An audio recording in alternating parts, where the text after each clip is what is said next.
Abra sua Bíblia mais uma vez, Marcos. Nós vamos dar sequência nessa noite.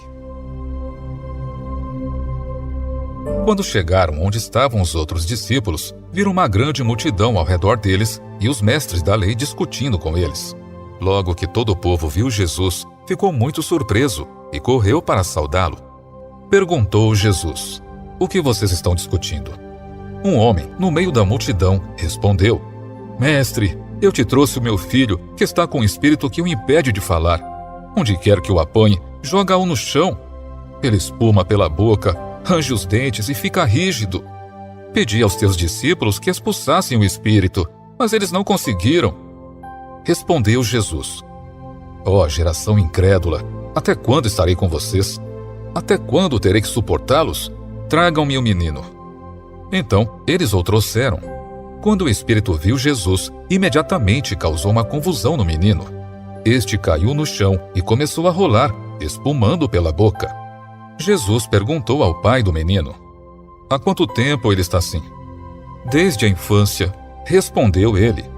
"Muitas vezes, esse espírito o tem lançado no fogo e na água para matá-lo. Mas se podes fazer alguma coisa, tem compaixão de nós e ajuda-nos." "Se podes", disse Jesus, "tudo é possível àquele que crê." Imediatamente o pai do menino exclamou: "Creio, ajude-me a vencer a minha incredulidade." Quando Jesus viu que uma multidão estava se ajuntando, repreendeu o espírito imundo, dizendo: "Espírito mudo e surdo, eu ordeno que o deixe e nunca mais entre nele." O espírito gritou, agitou-o violentamente e saiu. O menino ficou como morto, ao ponto de muitos dizerem: "Ele morreu." Mas Jesus tomou-o pela mão e o levantou, e ele ficou em pé. Depois de Jesus ter entrado em casa, seus discípulos lhe perguntaram em particular: "Por que não conseguimos expulsá-lo?" Ele respondeu: "Essa espécie só sai pela oração e pelo jejum." Livro de Marcos, capítulo 9, dos versículos 14 ao 29. Mais um dos milagres feitos pelo Senhor. Desta vez ele vai curar. As nossas Bíblias geralmente tem a palavra menino, outras podem encontrar a palavra rapaz. Os hebreus, eles não tinham, por exemplo, como nós temos, a palavra nessa distinção, né?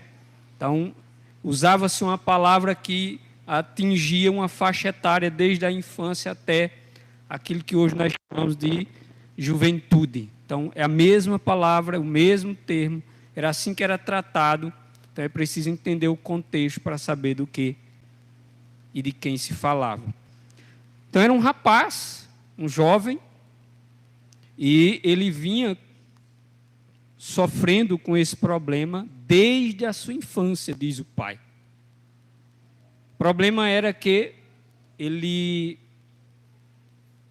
era possuído por um espírito mau, que de tempos em tempos o afligia, e diz o pai em um dos momentos que, inclusive, atirava aquele jovem no fogo, muitas vezes na água, com o propósito de tirar a vida daquele rapaz, e isso o diabo tentou desde a infância. Mas ele não obteve êxito porque o Senhor tinha um plano na vida daquele rapaz, né?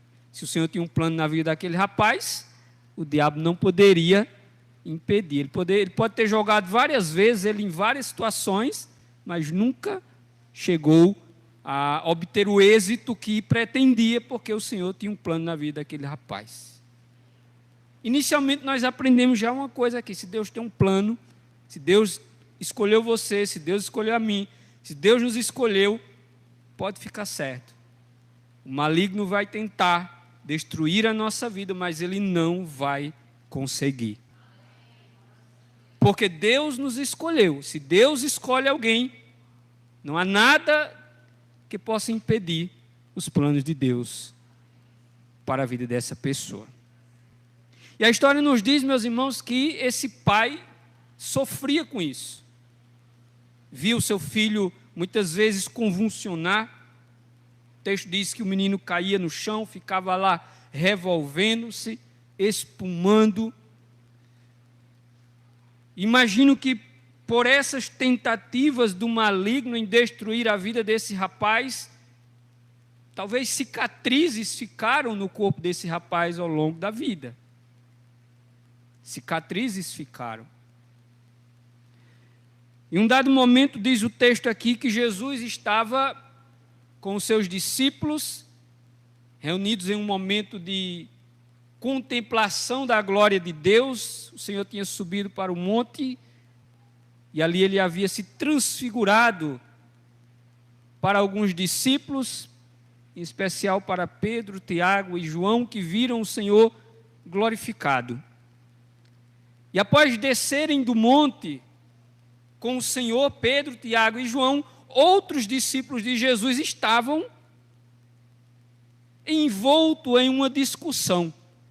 É isso que diz o verso de número 14, de Marcos capítulo 9. Diz assim: quando eles se aproximaram dos outros discípulos, ou seja, Jesus desce do monte com Pedro, Tiago, João, e ao descer, os outros discípulos que estavam ali embaixo, estavam cercados por uma multidão de pessoas que haviam trazido para esse rapaz. E esse rapaz chegou ali diante dos discípulos de Jesus, nesta condição. E os discípulos tentaram expulsar o demônio do rapaz e não conseguiram. E quando Jesus desce com aqueles discípulos e vê aquela discussão, as pessoas, ao verem que Jesus estava descendo, alguns correm em direção até ele, e é o que diz o versículo de número 15. E logo toda a multidão, ao ver Jesus, ficou surpresa e correndo até ele, o saudava. Então perguntou: o que vocês estão discutindo com ele? Para as pessoas, o que é que estavam discutindo com os discípulos? E uma pessoa do meio da multidão, diz o versículo de número 16 ainda, aliás, verso 17, respondeu: mestre, eu trouxe até o Senhor o meu filho, que está possuído de um espírito imundo. E este, sempre que se aproxima, lançam por terra, e ele espuma, range os dentes, e vai definhando. Pedi aos seus discípulos que o expulsassem, mas eles não puderam. Ou seja, a princípio aqui o que nós vemos é que a discussão estava em torno do fato dos discípulos não terem conseguido expulsar o demônio do rapaz. Os escribas estavam agora questionando, criticando os discípulos, porque eles não foram aptos, capazes para resolver o problema. E os discípulos provavelmente tentaram se defender, né? Você é acusado, você vai tentar se defender, dar suas justificativas, tentar explicar o porquê que não estavam conseguindo. Ou seja, aquela discussão acalorada, diz o texto na sequência. Então Jesus exclamou: ó geração incrédula, até quando estarei com vocês? Até quando terei de suportá-los? Tragam o menino aqui. E eles o trouxeram. Quando ele viu Jesus, o espírito imediatamente agitou o menino com violência e, caindo por terra, revolvia-se espumando. Jesus perguntou ao pai do menino: há quanto tempo isso está acontecendo com ele? Desde a infância. Desde a infância aqui é algo muito vago, né? Mas ele quis dizer que desde muito tempo, desde cedo. E muitas vezes o tem lançado no fogo, na água, para o matar. Mas se o Senhor pode fazer alguma coisa, tenha compaixão de nós e ajude-nos. Em outras palavras, meus irmãos, eu imagino que esse pai já procurou, a essa altura, ajuda várias vezes. Ele já foi em vários lugares. Ele já procurou várias pessoas. Ele já tentou, de muitas formas, ajudar o seu filho, desde a infância. Mas até agora ninguém tinha conseguido.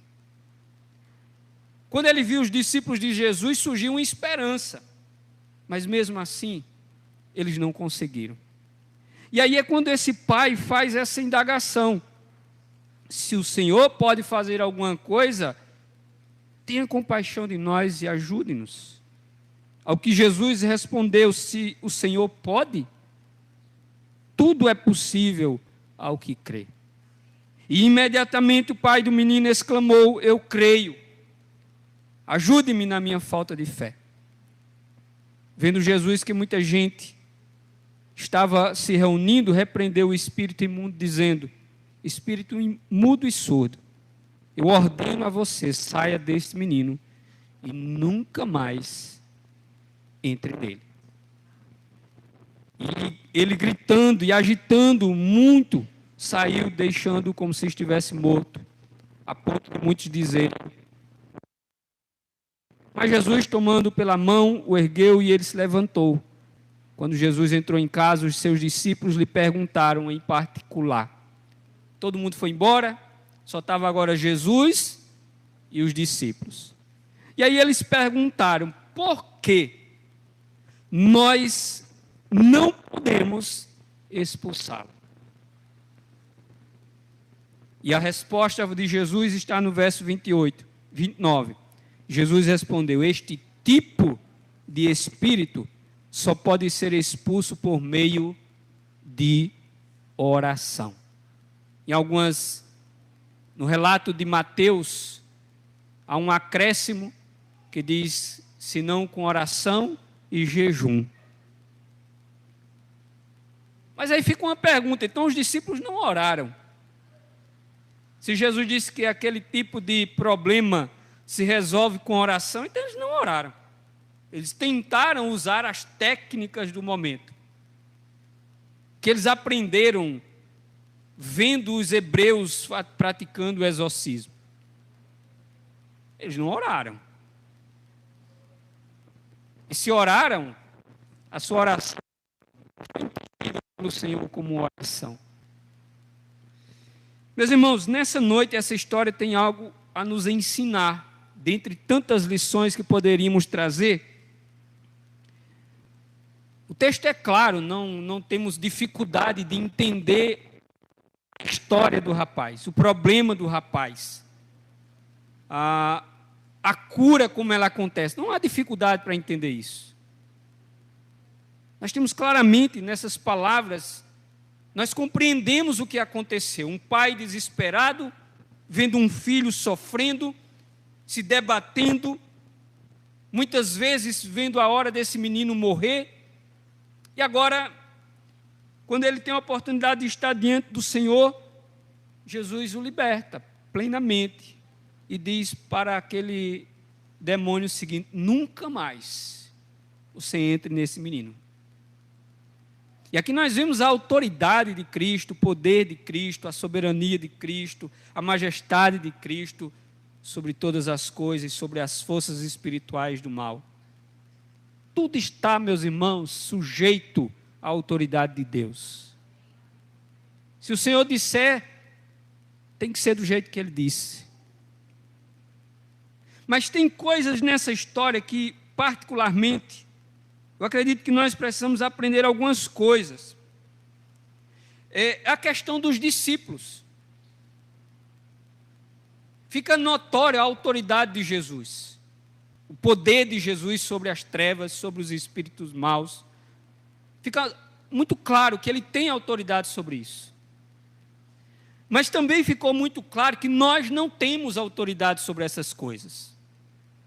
Se ela não for dada pelo Senhor, se ela não vier da parte do Senhor, se nós não fizermos isso com essa autoridade recebida pelo Senhor. Fica muito claro isso também. Então, a minha pergunta aqui é: como é que nós enfrentamos os problemas e a dificuldade que nós enfrentamos muitas vezes? Os discípulos estavam diante de uma dificuldade, de um problema, e eles não foram capazes de resolver o problema. Isso nos traz uma lição importante. Muitas vezes estaremos diante de situações, dificuldades, que nós não seremos capazes de resolver.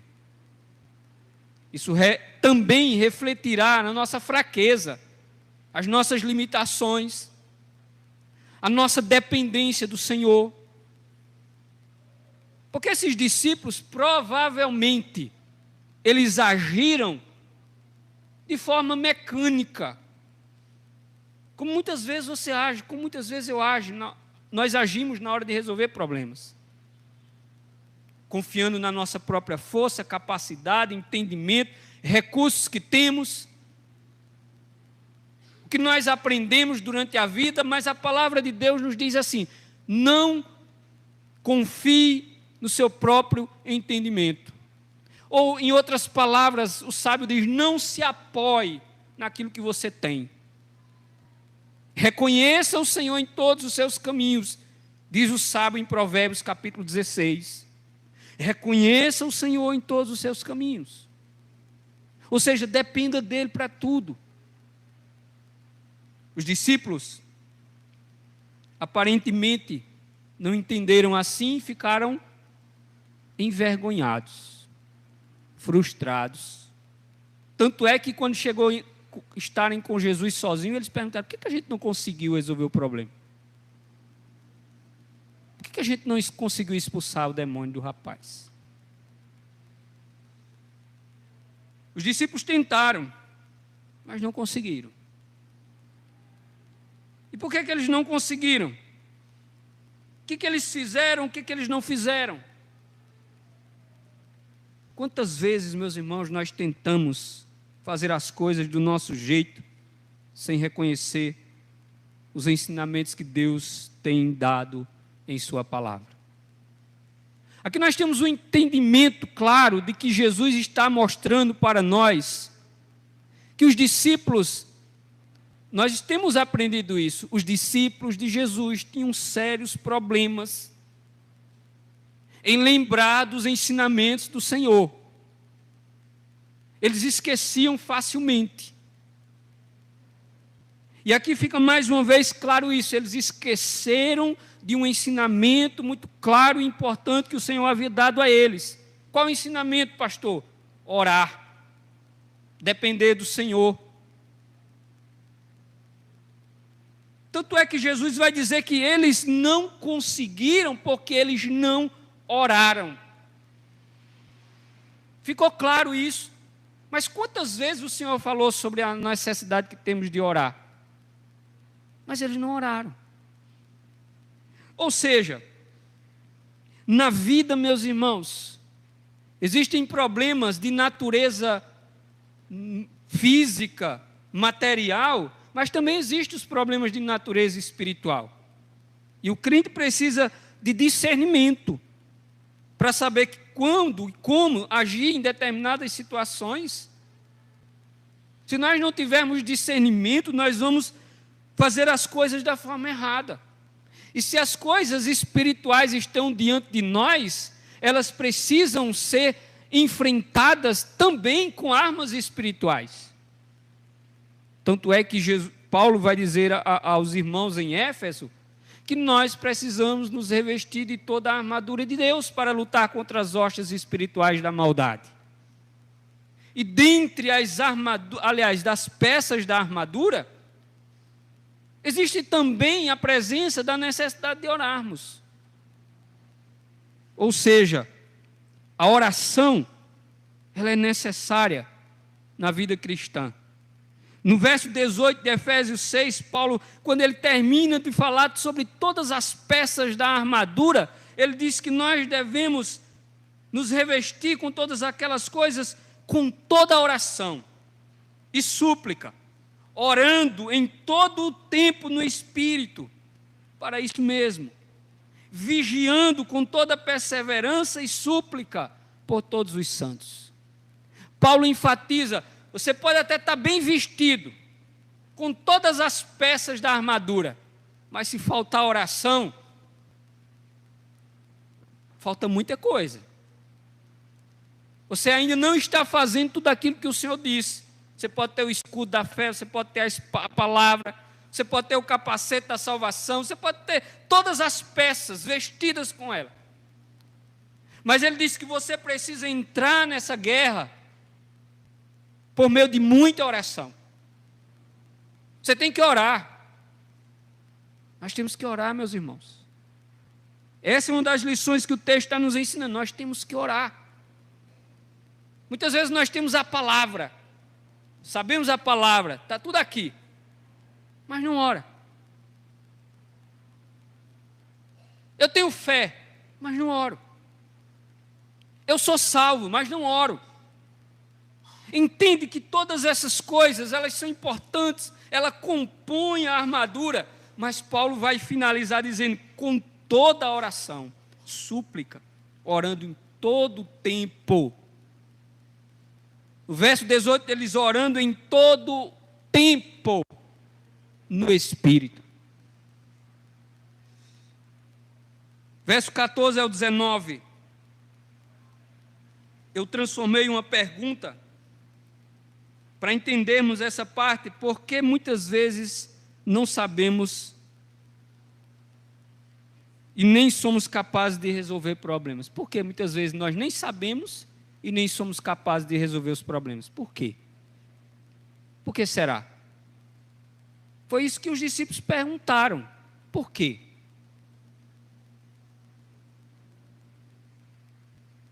Sabe por quê, meus irmãos? Porque nos falta seguir os ensinamentos do Senhor. Ouvir a voz do Senhor.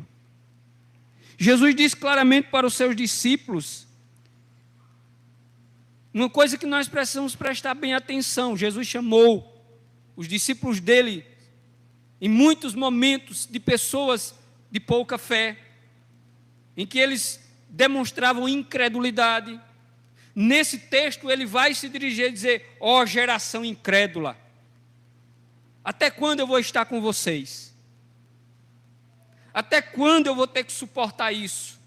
Jesus chamou os discípulos de incrédulos. Entende? Nós também muitas vezes agimos assim. Sabe por quê? Porque às vezes somos incrédulos. Sabe por quê? Porque muitas vezes nos falta fé. Sabe por quê? Porque muitas vezes nós incorremos nos erros que os discípulos também incorreram. Ou seja, por que nós não resolvemos? Ou por que nós não conseguimos? Ou por que nós não sabemos? Porque nós não estamos sendo conduzidos da forma correta na nossa vida cristã. Nós não estamos orando, nós não estamos lendo, nós não estamos buscando orientação da parte de Deus através da sua palavra, simplesmente nós estamos agindo impulsivamente. Ou seja, a grande lição aqui que fica é: precisamos de discernimento espiritual para entender o que está acontecendo. Os discípulos tinham diante de si um caso claro de manifestação espiritual. Eles deveriam depender do Senhor, de orar, mas não fizeram.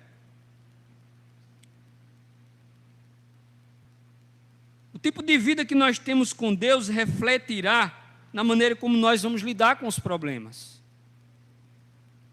Muitas vezes nós estamos fazendo as coisas e depois procurando o Senhor para dizer: Senhor, deu errado. Senhor, não sei o que fazer. Senhor, me ajude. Porque nós não estamos lidando na nossa vida da maneira correta. O crente não tem a opção de não orar, meus irmãos. Talvez você diga: tem, é verdade. Mas é preciso entender que nós não temos a opção de não orar e achar que Deus vai resolver. Você pode até não orar, eu posso até não orar. Mas o que eu não posso é achar que Deus vai resolver a minha vida, os meus problemas, sem eu orar. Porque Ele disse: pedi e dá-se-vos-á. Ele disse: buscai e achareis. O que eu não posso achar é que Deus vai resolver os meus problemas sem eu orar, porque Ele estabeleceu a oração como um meio pelo qual Ele vai derramar graça na nossa vida, conceder as bênçãos que nós necessitamos, estreitar a nossa relação com o Senhor, também faz parte da oração. Crente precisa entender isso. E mais do que tudo, oração significa que você entende que você depende do Senhor. Os discípulos não oraram, porque eles naquele momento acharam que podiam resolver sozinhos, não dependeram do Senhor, resultado, foram envergonhados. A oração me ensina que eu dependo do Senhor. Se você entende que não depende de Deus, por isso você não ora.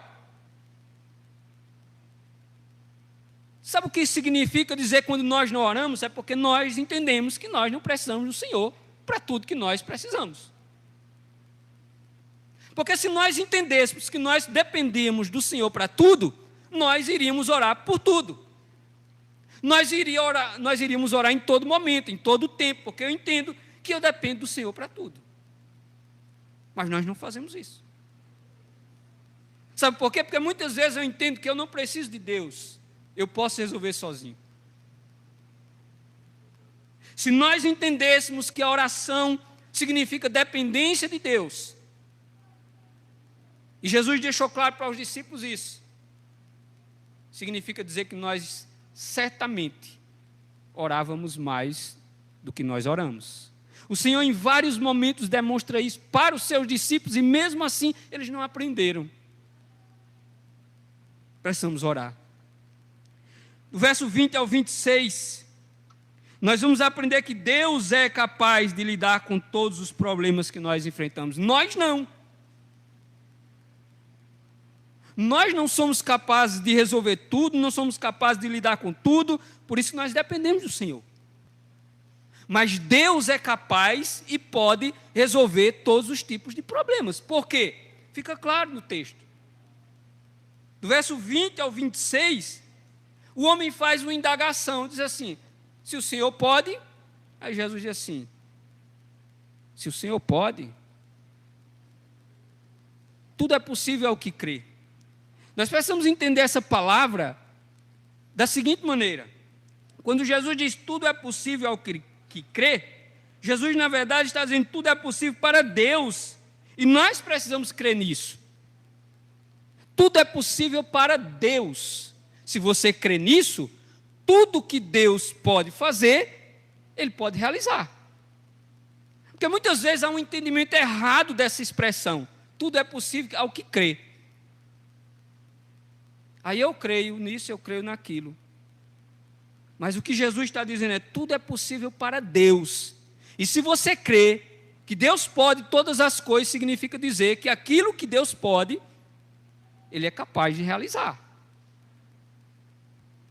O que nós precisamos é apenas crer que Deus pode todas as coisas. Deus tem autoridade sobre todas as coisas.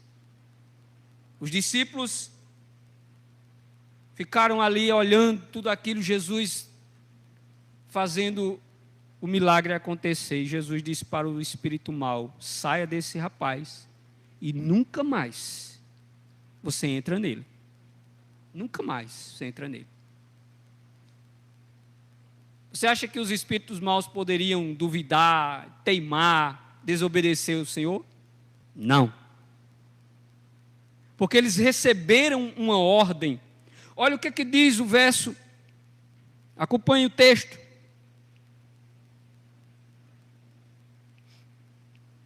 O versículo de número 25. Vendo Jesus que muita gente estava se reunindo, repreendeu o espírito imundo, dizendo: espírito imundo e surdo, eu ordeno a você. Jesus não estava pedindo, Jesus estava ordenando: eu ordeno a você, saia deste menino e nunca mais entre nele. Jesus poderia dizer isso, Jesus pode dizer isso, porque Ele é Deus, Ele é Senhor, Ele está acima de todas as coisas e todas as coisas estão debaixo da sua autoridade. Muitas vezes nós entramos nesse jogo de palavras que muitas vezes são criados no evangélico. Está repreendido, eu repreendo. Não sei o que. Para com isso. Quem tem autoridade para repreender é o Senhor, porque Ele é Deus. Nós devemos fazer como fez o arcanjo, que disse assim: o Senhor te repreenda. Porque quem tem autoridade para repreender o mal é o Senhor, não nós. Porque nós vamos ter uma falsa ideia de que nós temos algum poder para alguma coisa. E foi nisso que os discípulos foram enganados. Eles achavam que podiam. E não puderam. Porque na verdade quem pode é Deus. Quem tem autoridade é Deus. Quem pode repreender o mal é Deus. Quem tem poder sobre o mal é Deus. E na luta de Miguel com Satanás, ele não ousou dizer assim: eu te repreendo, Satanás. Ele disse assim: o Senhor te repreenda. Porque quem tem autoridade, meus irmãos, é Deus, não é você nem eu. Isso inclusive me ensina a minha dependência do Senhor. Por isso que eu preciso orar. Porque isso me faz reconhecer que eu preciso de Deus, que eu dependo de Deus, das minhas limitações, fraquezas. Mas por isso que Jesus disse: tudo é possível ao que crê, que Deus pode todas as coisas. E aí o homem disse: eu creio, Senhor, eu creio. Mas ele ainda disse: ajude-me na minha incredulidade. Precisamos crer que Deus pode tudo.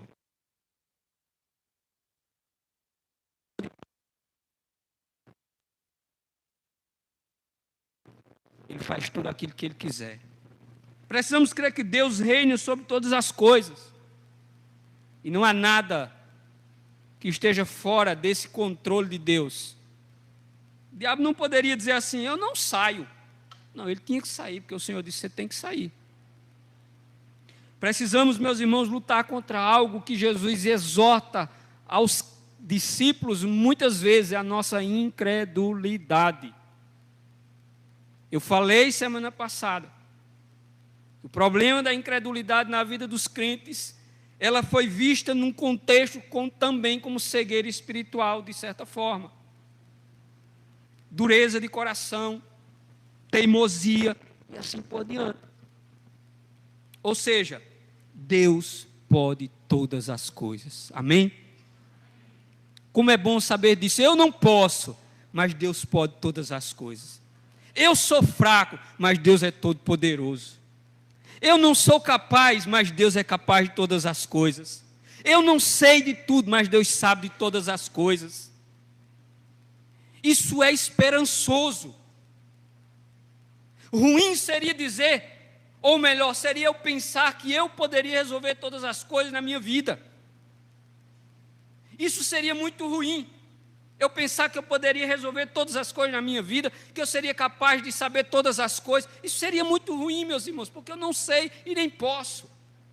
Mas quando eu entendo que Deus pode todas as coisas, que Deus sabe todas as coisas, que Deus está acima de todas as coisas, é como diz o apóstolo Paulo na sua carta aos Filipenses, capítulo 4. Posso todas as coisas naquele que me fortalece. Por fim, nos versos 27 ao 29, fica aqui uma grande lição. A oração é a maneira de Deus para enfrentarmos os problemas. Isso ficou claro. Nós precisamos entender muitas vezes quando lemos um texto, na interpretação de um texto sagrado, que há momentos no texto em que merecem ser observados, porque aquilo é uma das mensagens principais, e o texto termina exatamente. A história termina exatamente falando sobre a oração como tendo sido o problema dos discípulos não terem conseguido lidar com o problema que eles enfrentaram. E aqui nós temos algo muito importante a aprender. A oração é a maneira de Deus para nós enfrentarmos os problemas da vida. Guarde isso aí. A maneira que Deus nos deu para nós enfrentarmos os nossos problemas é através da oração. Se você tem alguma dúvida, leia o que diz o versículo de número 29. O 28, os discípulos chegaram, estavam só eles em casa com Jesus e disseram assim: Senhor, me diga uma coisa, por que nós não conseguimos expulsar? Nos explique, por favor. E a resposta está no verso 29. Jesus respondeu: esse tipo de espírito só pode ser expulso por meio de oração. O que faltou para os discípulos? Oração. Faltou oração. Nossa vida com Deus deve ser um relacionamento diário e contínuo, e não momentos. Entenda isso. Vida com Deus é um relacionamento diário, contínuo, não é momentos. Vida de oração é uma vida diária, vida com Deus é diária, não é momento. Muitas vezes eu me deparo com situações, e somos nós, irmãos, nós somos assim. Porque assim como os discípulos, nós somos tentados também. Agimos com incredulidade e não fazemos o que o Senhor nos disse. E fale sobre a sua vida de oração, irmão.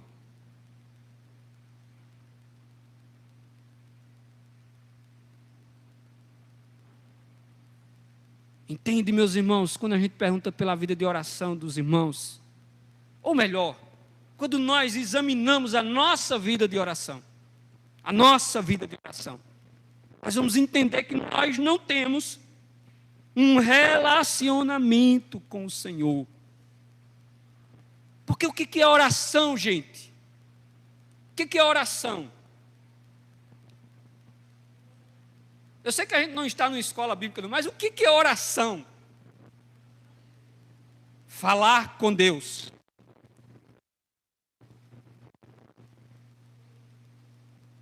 Você tem certeza que você entendeu que oração é falar com Deus? Você fala com um amigo, fala com um, fala com outro, fala com alguém, fala com as pessoas no Zap, no Instagram, no Facebook, liga para as pessoas. A minha pergunta é: e Deus? A gente diz que orar é falar com Deus, mas você fala com Deus? Nós falamos com Deus? Nós temos falado com Deus? Irmãos, muitas vezes nós vemos crentes, passar um dia, 2 dias, 3 dias, 4 dias, 5 dias, 1 semana, 2 semanas, sem falar com Deus. Sem falar com Deus. Entenda, meus irmãos, que esse era um problema dos discípulos.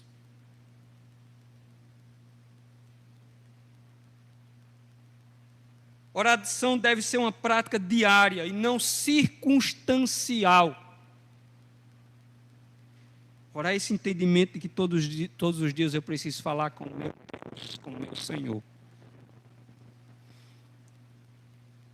Outra coisa importante que eu aprendo é que crente resolve problema através de oração. Crente resolve problema através de oração. Porque disse Jesus, esse problema que vocês enfrentaram só poderia ser resolvido com oração. E aí, é claro que não vem o caso aqui, mas alguns manuscritos mais recentes colocaram com jejum. Se a gente não ora, muito menos jejuar. Por fim, Jesus respondeu e disse que nossa vida de oração, Aliás, que a nossa maneira de lidar com as situações da vida deve ser através de oração. A oração representa comunhão com Deus. A oração representa uma vida de fé. A oração representa uma vida de confiança em Deus. E a oração também representa uma vida de consagração a Deus. Todas essas coisas representam o relacionamento que nós temos com o Senhor. Concluo dizendo: os discípulos de Jesus não foram capazes de lidar com um problema que enfrentaram porque lhes faltou oração. Não sou eu que estou dizendo, não. Quem disse foi Jesus. Jesus disse: vocês não resolveram o problema, porque esse tipo de problema se resolve com oração. Aprenda isso. Isso nos ensina um princípio importante para a nossa vida. A oração não é uma opção, é uma necessidade. A oração é uma ferramenta de Deus para nós. A oração é uma ferramenta de Deus para nós. Você pode até estar todo vestidozinho com a armadura, mas não é por acaso que Paulo diz: para você enfrentar os gigantes da vida, você precisa de oração.